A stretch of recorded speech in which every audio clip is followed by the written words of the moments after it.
Hello बच्चों, extra exam YouTube channel के इस नए वीडियो में आपका स्वागत है। आज हम लोग शुरू करने वाले हैं बिहार बोर्ड कक्षा 10 का फिजिक्स अर्थात भौतिक विज्ञान का पहला चैप्टर प्रकाश का परावर्तन। और प्रकाश का परावर्तन आपको बिल्कुल आसानी भाषा में समझ में आ जाएगा। जो आप अपने भाषा में जो समझ पाते हैं उस तरह से हम आपको समझाने का प्रयास करेंगे।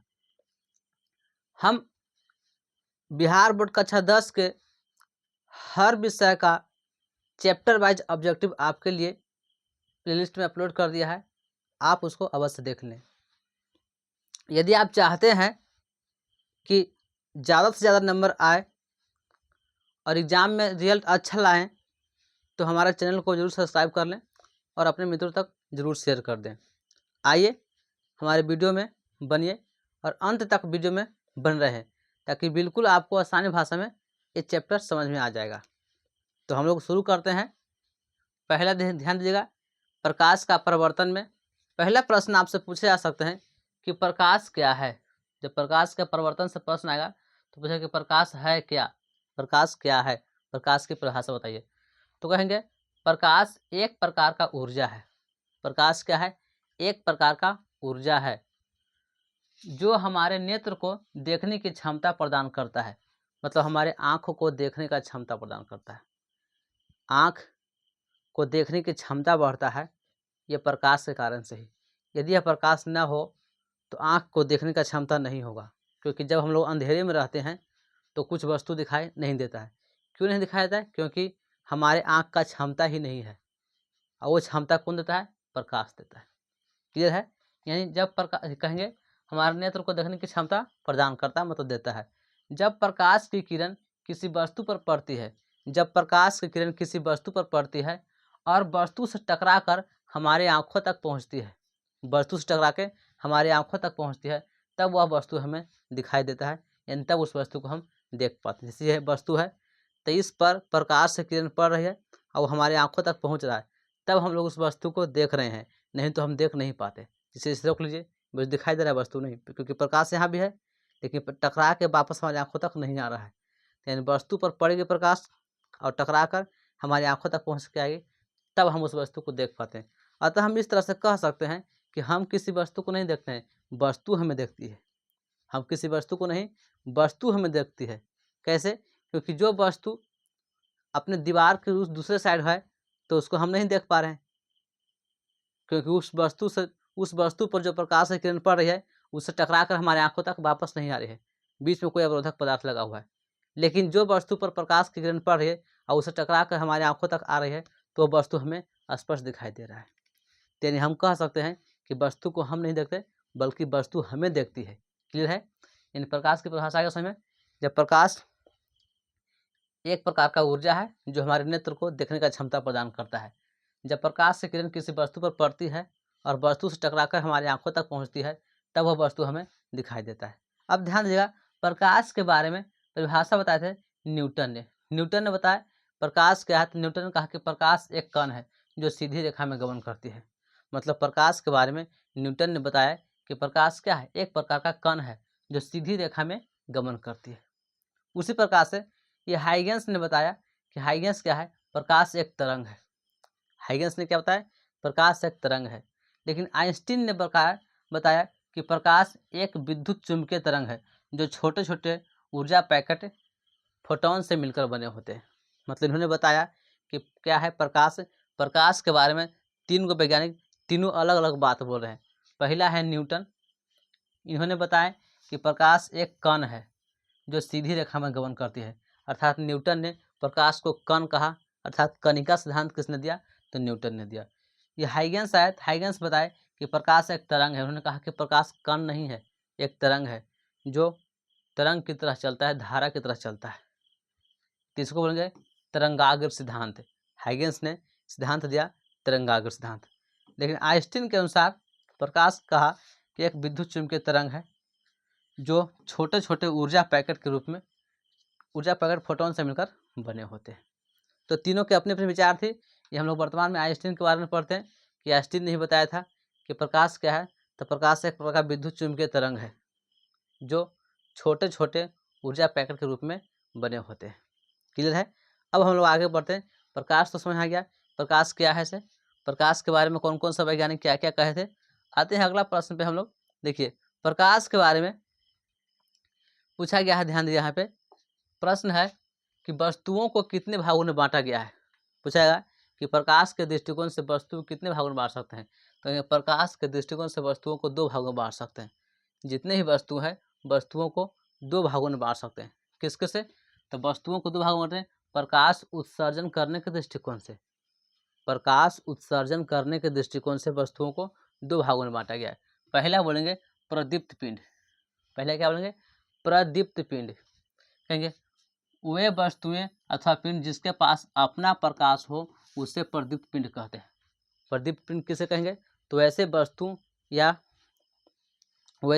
या पिंड जिसके पास अपना प्रकाश होता है उसे प्रदीप्त पिंड कहते हैं। जैसे सूर्य के पास अपना प्रकाश होता है। जलती हुई मोमबत्ती के पास अपना प्रकाश होता है। लगता हुआ आग, उसके पास अपना प्रकाश होता है। जिसके पास अपना प्रकाश होगा उसी को हम लोग प्रदीप्त पिंड कहते हैं। जैसे सूर्य, जलती हुई मोमबत्ती, टॉर्च इत्यादि। और भी उदाहरण कह सकते हैं, जलता हुआ आग, जलती हुई मोमबत्ती, टॉर्च, सूर्य, ये सब क्या है, बोलेंगे प्रदीप्त पिंड है जिसके पास खुद का अपना प्रकाश होता है। दूसरा है अप्रदीप्त पिंड। अप्रदीप्त पिंड किसे कहेंगे, तो वे वस्तुएं अथवा पिंड, वे वस्तुएं या पिंड जिसके पास अपना प्रकाश नहीं हो, जिसके पास अपना प्रकाश नहीं होता है उसे अप्रदीप्त पिंड कहते हैं।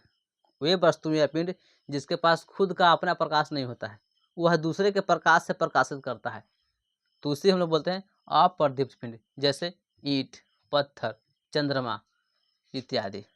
इस ईंट के पास अपना प्रकाश नहीं है, पत्थर के पास अपना प्रकाश नहीं है, दर्पण के पास से प्रकाश नहीं है, दर्पण भी इसमें हो सकता है।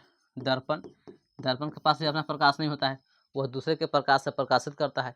इसलिए इसमें कौन सा पिंड हो गया, तब बोलेंगे हम लोग कि अप्रदीप्त पिंड है। यानी प्रकाश उत्पन्न करने के दृष्टिकोण से वस्तुओं को 2 भागों में बांटा गया। एक तो बोलेंगे प्रदीप्त पिंड, दूसरा अप्रदीप्त पिंड। क्लियर है। चलते हैं आगे देखिए क्या हम लोग को मिलेगा। हम लोग देख लिए प्रकाश क्या है। प्रकाश उत्सर्जन करने के दृष्टिकोण से वस्तु कितने भागों में बांटा गया है, तो 2 भागों में। आगे अब देखिए कहेगा कि किरण पुंज या प्रकाश पुंज किसे कहते हैं। किरण पुंज या प्रकाश पुंज किसे कहते हैं। प्रकाश है तो किरण पुंज या प्रकाश पुंज किसे कहते हैं। देखिए हो गया, प्रकाश के किरणों के समूह को किरण पुंज कहते हैं। जब प्रकाश से कई किरण एक साथ चलता है तो उसे किरण पुंज कहते हैं। देखिए चल रहा है तो कई गो किरण है, 1 किरण, 2 किरण, 3, 4 किरण हो गया, चारों एक साथ चल रहा है, समूह में चल रहा है, तो इसी को हम लोग बोलेंगे किरण पुंज। तो टॉर्च बारते हैं ना, तो टॉर्च से ढेर सारा लाइट के किरण निकलता है, तो एक साथ समूह में है, उसी को बोलेंगे किरण पुंज। लाइट जल रही है तो उसके साथ कई गो किरण निकल रही है अनेक, तो क्या कहला है, किरण पुंज कहलाता है। ऐसे में किरण पुंज के प्रकार, किरण पुंज 3 प्रकार के होते हैं। किरण पुंज 3 प्रकार के होते हैं। पहले समझा गया किरण पुंज क्या है, तो प्रकाश के किरणों के समूह होगा तो उसे हम लोग किरण पुंज कहेंगे। ढेर सारा किरण एक साथ निकल गया। किरण पुंज कितने प्रकार होगा, तो किरण पुंज 3 प्रकार का होगा। कौन कौन बोलेंगे, समांतर किरण पुंज, अभिसारी किरण पुंज और अपसारी किरण पुंज। 3 गो, समांतर किरण पुंज, अभिसारी और अपसारी। कौन कौन, समांतर किरण पुंज, अभिसारी किरण पुंज और अपसारी किरण पुंज। यानी किरण पुंज 3 प्रकार के होते हैं। कौन कौन, समांतर, अभिसारी और अपसारी। अब बारी बारी से समझेंगे कि समांतर किरण पुंज क्या है, अभिसारी किरण पुंज क्या है और अपसारी किरण पुंज क्या है। अब बारी बारी से इसको हम देखते हैं। चलिए अब पहला प्रश्न हम लोग आएगा कि समांतर किरण पुंज क्या है। पहला आएगा समांतर किरण पुंज क्या है। देखिए हमारे पास आ गया पहला प्रश्न, पूछेगा समांतर किरण पुंज या समांतर किरण पुंज क्या है या किसे कहते हैं या परिभाषा दें। तो ध्यान दीजिएगा, कहेंगे जब किरणों का समूह समांतर पथ पर गति करती है, समांतर पथ पर गति करती है तो उसे समांतर किरण पुंज कहते हैं। जब किरणों का समूह समांतर पथ पर, जैसे देखिए एक किरण चल रही हो गया, दूसरा किरण, तीसरा किरण, चौथा किरण, तो ये सब समांतर पथ पर है, ये सब समांतर पथ पर चल रहा है, तो इसी को हम बोलेंगे समांतर किरण पुंज। ये हो गया उदाहरण आपका चित्र समांतर किरण पुंज का। क्लियर है। जब किरणों के समूह समांतर पथ पर गति करता है तो उसे समांतर किरणपुंज कहते हैं। क्लियर है? टॉर्च मारते हैं, कुछ टॉर्च ऐसे होते हैं एकदम सीधा लाइट निकलता है और उसमें जितना किरण है सब किरण से ज़्यादा सीधे, तो उनके समांतर किरणपुंज एकदम सीधा निकल कर जाएगा। देखिए सीधे इन्हें मुड़ेगा न उन्हें मुड़ेगा, न इन्हें फैलेगा न उन्हें फैलेगा, एकदम सीधे जाएगा, सभी किरण सीधे चल जाएगा, कोई मुड़ नहीं पाएगा, तो इसको बोलेंगे समांतर किरणपुंज। चलते हैं अगला, दूसरा देखते हैं समांतर किरणपुंज का क्या है। अभिसारी किरणपुंज दूसरा है। दूसरा अभिसारी। अभिसारी किरणपुंज किसे कहते हैं? तो जब किरणों के समूह एक ही बिंदु पर मिलती हुई प्रतीत होती है, जब किरणों के समूह एक ही बिंदु पर मिलती हुई प्रतीत होती है, किरणों के समूह एक बिंदु पर मिलता हुआ प्रतीत होता है, तो उसे अभिसारी किरणपुंज कहते हैं। जैसे कोई एक बिंदु हो गया, इस पर इधर से एक किरण आ गया, इधर से एक किरण, इधर से एक किरण, इधर से एक किरण, सब जगह से एक किरण आया, तो सभी जगह से किरण एक ही बिंदु पर आकर मिलता हुआ दिखाई दे रहा है। इसमें देखिएगा जो तीर का निशान लगाए हैं ना, जो अंदर की ओर है, अंदर की ओर, तो इसी को हम लोग बोलेंगे कौन किरणपुंज? तो अभिसारी किरणपुंज। क्लियर है? यानी किसी एक बिंदु पर मिलती हुई प्रतीत होगा किरण, जब किरणों के समूह किसी एक बिंदु पर मिलती हुई प्रतीत होती है, तो उसे हम लोग क्या बोलते हैं? अभिसारी किरणपुंज। एकदम एक बिंदु पर, खास बिंदु पर सब किरण आएगा, सब मुड़ के एक ही जगह पर, इधर से टॉर्च, इधर से टॉर्च, उधर से टॉर्च, चारों ओर से एक ही बिंदु पर लगाएंगे, चारों ओर से एक ही बिंदु पर टॉर्च लगाएंगे, तो उसको हम लोग बोलेंगे कौन किरणपुंज? तो अभिसारी किरणपुंज। क्लियर है? अब अगला चलते हैं, तीसरा नेक्स्ट लास्ट हो गया अपसारी किरणपुंज। तीसरा क्या है? अपसारी किरणपुंज। अपसारी किरणपुंज किसे कहेंगे? तो देखिए थोड़ा सा इसमें चेंजिंग है, कहेंगे अपसारी किरणपुंज जब किरणों के समूह एक ही बिंदु से निकलती हुई प्रतीत होती है, एक ही बिंदु से निकलती हुई प्रतीत होती है, तो उसे हम लोग बोलते हैं अपसारी किरणपुंज। एक बिंदु है, ऐसे से एक किरण इधर निकलेगा, इधर निकलेगा, इधर निकलेगा, चारों इधर से निकलता हुआ प्रतीत होता है, मतलब किरणों के समूह है और सब लग रहा है कि एक ही बिंदु से निकल रहा है, तो इसी को हम लोग बोलेंगे अपसारी किरणपुंज, यानी फैल रहा है। इसमें तीर का निशान देखिए बाहर की तरफ है, बाहर की तरफ है, लेकिन अभिसारी वाला में अंदर की ओर था, एक ही बिंदु पर मिलता हुआ दिखाई दे रहा था, सब चारों ओर से एक बिंदु पर आ रहा था, तो उसको अभिसारी। आई एक ही बिंदु से फैलता हुआ दिखाई दे रहा है, अपसारी। फैलने वाला अपसारी, एक बिंदु पर आने वाला अभिसारी, और सीधे सीधे जाए वाला समांतर। एक ही बिंदु से निकलकर चारों ओर जाएगा तो अपसारी, और एक ही बिंदु पर मिलेगा आकर के तो अभिसारी। क्लियर है? यानी किरणपुंज समझ में आ गया होगा। अगला प्रश्न देखिए, आगे हम लोग कहेंगे प्रकाश। देखिए यहाँ पर कि पदार्थ के प्रकार अभी किसके आधार पर है? तो प्रकाश पार करने के दृष्टिकोण से पदार्थ के प्रकार, वो जोखिम पदार्थ था, वो वस्तु था, उत्पन्न करने के दृष्टिकोण से था कि प्रकाश उत्पन्न करने के दृष्टिकोण से या प्रकाश उत्सर्जन करने के दृष्टिकोण से वस्तु को दो भागों में बांटा गया था, एक प्रदीप्त एक अप्रदीप्त। लेकिन यहाँ पदार्थ के प्रकार है तो प्रकाश पार करने के दृष्टिकोण से, प्रकाश पार करता है या नहीं इसके दृष्टिकोण से पदार्थ को तीन भागों में बांटा गया। पहला पारदर्शी, दूसरा अपारदर्शी, तीसरा अल्पादर्शी। यानी वस्तु तीन प्रकार की मिला, एक पारदर्शी वस्तु, दूसरा अपारदर्शी वस्तु, तीसरा अल्पादर्शी। पारदर्शी किसे कहेंगे? तो जिस वस्तु से प्रकाश से किरण इस छोर से उस छोर पार कर जाता है, तो उस वस्तु को हम लोग पारदर्शी वस्तु कहते हैं। जब प्रकाश से किरण कर रहा है इस छोर से उस छोर पार कर जाता है, मतलब इधर टॉर्च मारे उधर पार कर जाएगा, तो वस्तु को हम लोग बोलेंगे पारदर्शी। जैसे उजला पॉलिथीन, टॉर्च मारते इधर उधर चलता है, लेंस इस साइड मारते उस साइड चलता है, तो पारदर्शी है। तो मतलब इस साइड से टॉर्च मारेंगे उस साइड पार, कोई एक वस्तु रखे बीच में, ऐसा टॉर्च मारे एकदम पूरा क्लियर उस साइड दिखाई देगा, वस्तु से पार दिखाई दे रहा है, तो कहेंगे हम लोग उसको पारदर्शी। नाम है पारदर्शी, मतलब दिख रहा, पार दिखाई दे उस पार। दूसरा है अपारदर्शी। अपारदर्शी किसे कहेंगे? तो जब प्रकाश से किरण किसी वस्तु को नहीं पार करती है तो उसे अपारदर्शी वस्तु कहते हैं। जब प्रकाश से किरण किसी वस्तु को नहीं पार करती है, जैसे कोई वस्तु ले लेंगे और उसके पार नहीं कर पाएगा, जैसे कपड़ा है तो इस कपड़ा को पार इधर बारेंगे टॉर्च या लाइट, तो प्रकाश इधर सुपारी नहीं पार करेगा, तो इसको बोलेंगे अपारदर्शी। जैसे ईंट हो गया, पत्थर हो गया, लकड़ी हो गया, ये सब क्या है? अपारदर्शी वस्तु है। क्लियर है? प्रकाश इस पार से उस पार नहीं पार करेगा तो अपारदर्शी, पार कर जाएगा तो पारदर्शी। तीसरा है अल्पादर्शी। अल्पादर्शी वस्तु किससे कहेंगे? अल्प मतलब हल्का हल्का, पार मतलब हल्का हल्का पार करेगा, यही कह रहा है। देखिए, जब किसी वस्तु से प्रकाश से किरण छोड़ छोड़ कर पार करती है, मतलब हल्का हल्का पार करती है, कुछ कुछ पार करती है, तो उससे कहेंगे उस वस्तु को अल्पादर्शी वस्तु। छोड़ छोड़ नहीं कहेंगे, हल्का हल्का मतलब कुछ कुछ पार करता है, छोड़ छोड़ कर या कुछ कुछ पार करता है, तो उससे हम लोग बोलते हैं अल्पादर्शी। जैसे सूती कपड़ा पूरा पार नहीं कर पाएगा, हल्का हल्का पार करेगा। सूती कपड़ा में पूरा पार नहीं कर पाएगा प्रकाश से किरण, हल्का हल्का पार कर पाता है। जैसे कहेंगे उजला पेपर, पेपर में भी हल्का हल्का कुछ पार कर जाता है, तो उसको बोलेंगे अल्पादर्शी।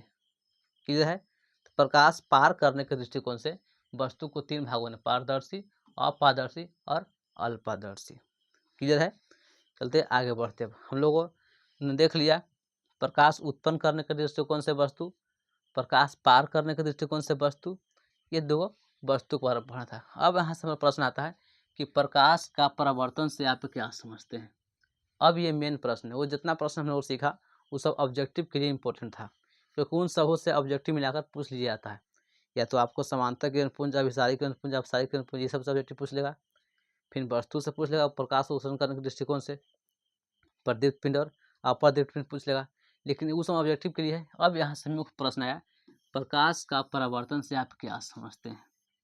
यही दो अंक के प्रश्न पूछे जाने की संभावनाएं बनते हैं।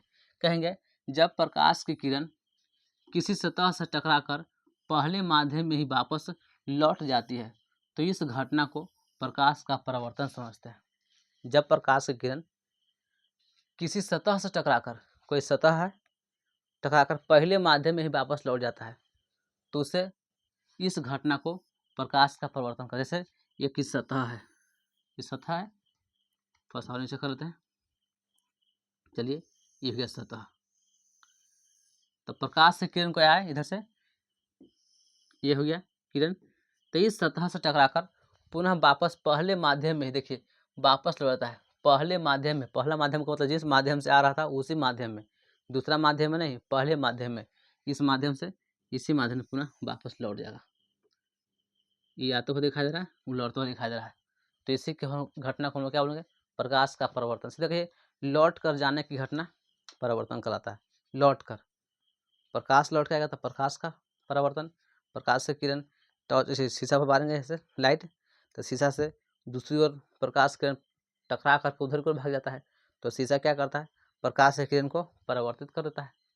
मतलब इस टॉर्च मारे तो दूसरी साइड में उसको मोड़ देता है, या उसी माध्यम में वापस मोड़ देता है। तो क्लियर है, जब प्रकाश से किरण किसी सतह से टकराकर पहले माध्यम में वापस से लौट जाता है, तो इस घटना को प्रकाश का परिवर्तन कहते हैं। अब इसमें कुछ महत्वपूर्ण देखिए प्रश्न है, आएंगे इसको से महत्वपूर्ण परिभाषा या तथ्य। इसको बोलेंगे आपतित किरण।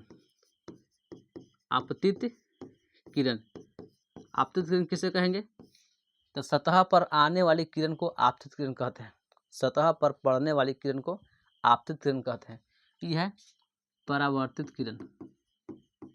परावर्तित किरण, परावर्तित किरण किसे कहेंगे, तो सतह से लौट कर जाने वाली किरण को परावर्तित किरण कहते हैं। मतलब टकरा कर लौट कर जाने वाली किरण को परावर्तित किरण कहते हैं। और यह है हमारा आपतन बिंदु। आपतन बिंदु है, आपतन बिंदु। और आपतन बिंदु पर जब लंब डालते हैं तो इसी को हम लोग बोलते हैं अभिलंब। क्या इसको बोलेंगे, अभिलंब।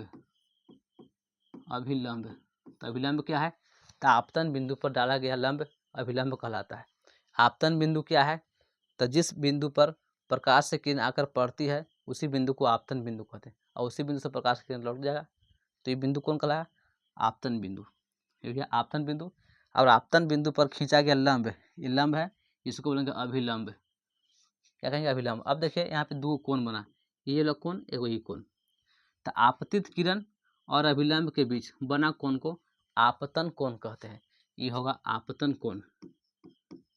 आपतन कोण, आपतन कोण किसे कहेंगे, तो कहेंगे आपतित किरण और अभिलंब के बीच ये जो कोण बना, इसी कोण को बोलेंगे आपतन कोण।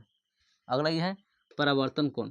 परावर्तित किरण और अभिलंब के बीच बने कोण को परावर्तन कोण कहते हैं। परावर्तन कोण कहते हैं।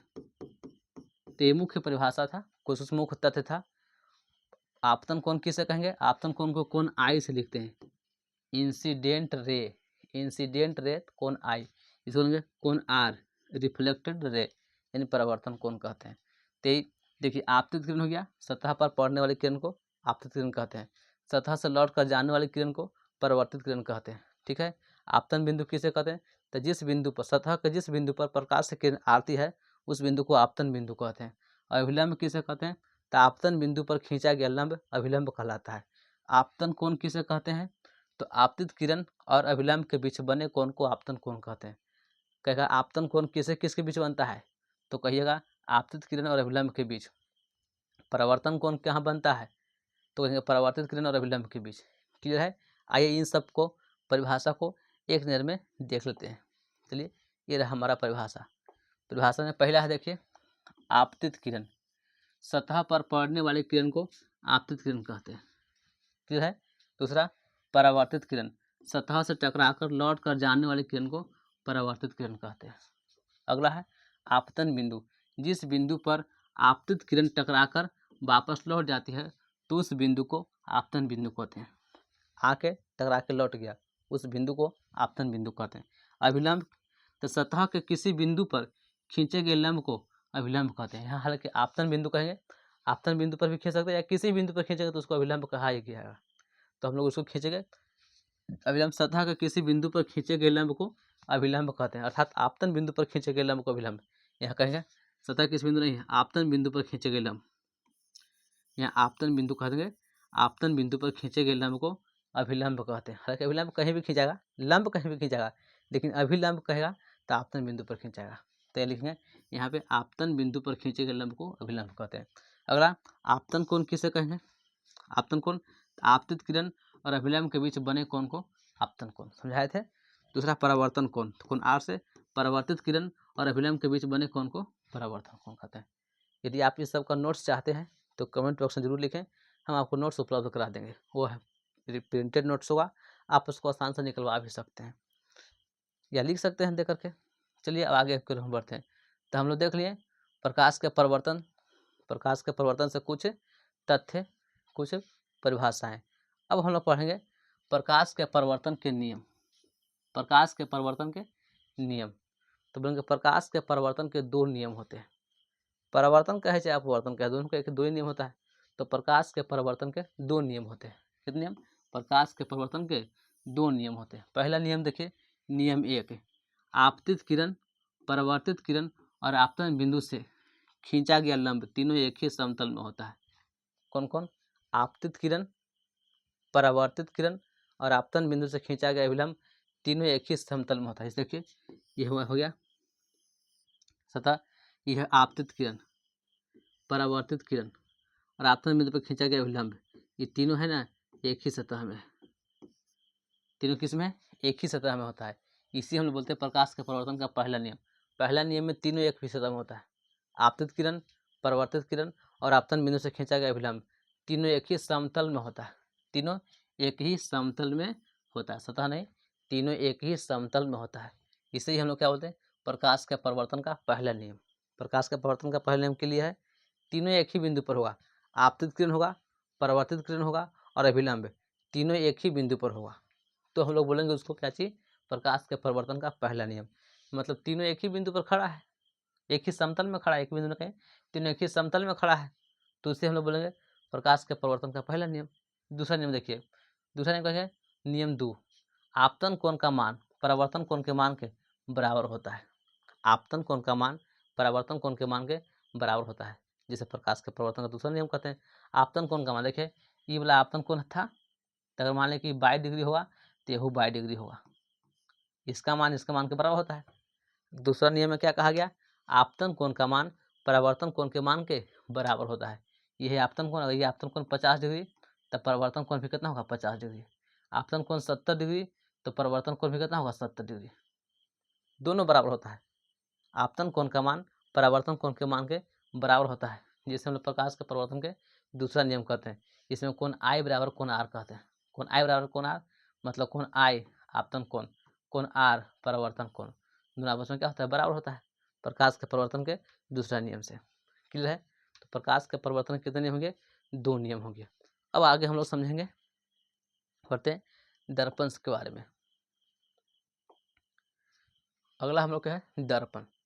तो दर्पण से अब हम लोग अगले वीडियो पार्ट में पढ़ेंगे, क्योंकि समय भी ज़्यादा हो चुका है, थोड़ा सा ज़्यादा वीडियो लंबा ना हो, इससे हम बचते हैं। यदि आप चाहते हैं कि एक ही वीडियो पार्ट में सभी अपलोड कर दें तो आप कमेंट बॉक्स में जरूर लिखें, हम ऐसा करेंगे। अभी शुरुआती समय में हम धीरे धीरे कम समय आपके लिए अपलोड कर रहे हैं वीडियो। हमारा यह वीडियो कैसा लगा आप कमेंट बॉक्स में जरूर लिखें।